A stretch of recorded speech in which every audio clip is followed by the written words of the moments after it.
Today I'm going to show you how to make an essential and excellent low-carb substitute for mashed potatoes. Now this recipe I found on LCHF and was posted by someone called Emma's Tankar ... Whatever that means.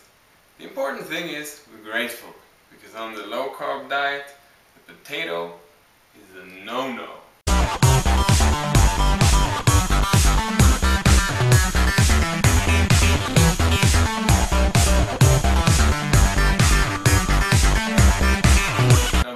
Cauliflowers, that's a dish you can experiment with a lot.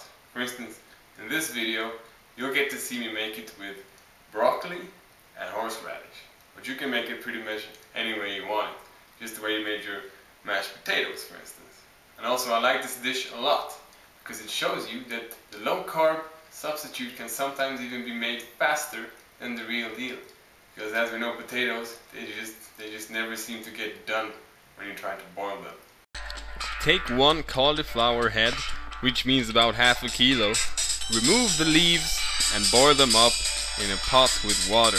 Now always remember to boil a very little amount of water with the lid on the stove, and the rest of the water in a percolator to spare energy. Cut your cauliflowers and let them boil. In a few minutes you can pull them apart and let them soften even more. And meanwhile, in another pot, melt about 50 grams of butter, half a deciliter of cream, and also, if you want to, you can add some cheese. You can add some cottage cheese or some quark to get a more stiffer consistency. Season with salts and peppers and nutmeg and what have you. I also add here horseradish, and believe me, you have to try it, you'll love it.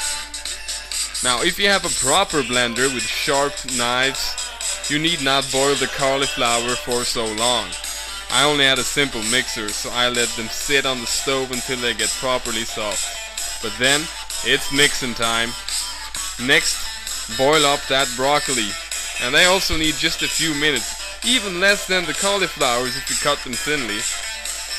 And also if you have a sharp bladed blender. Otherwise, you need to wait until they get properly soft when you boil them. And again, boil with the lid on. And then add it to the cauliflower, butter and cream mixture and mix it up. The result is a whole lot of mashed and absolutely delicious cauliflowers with a broccoli and horseradish twist.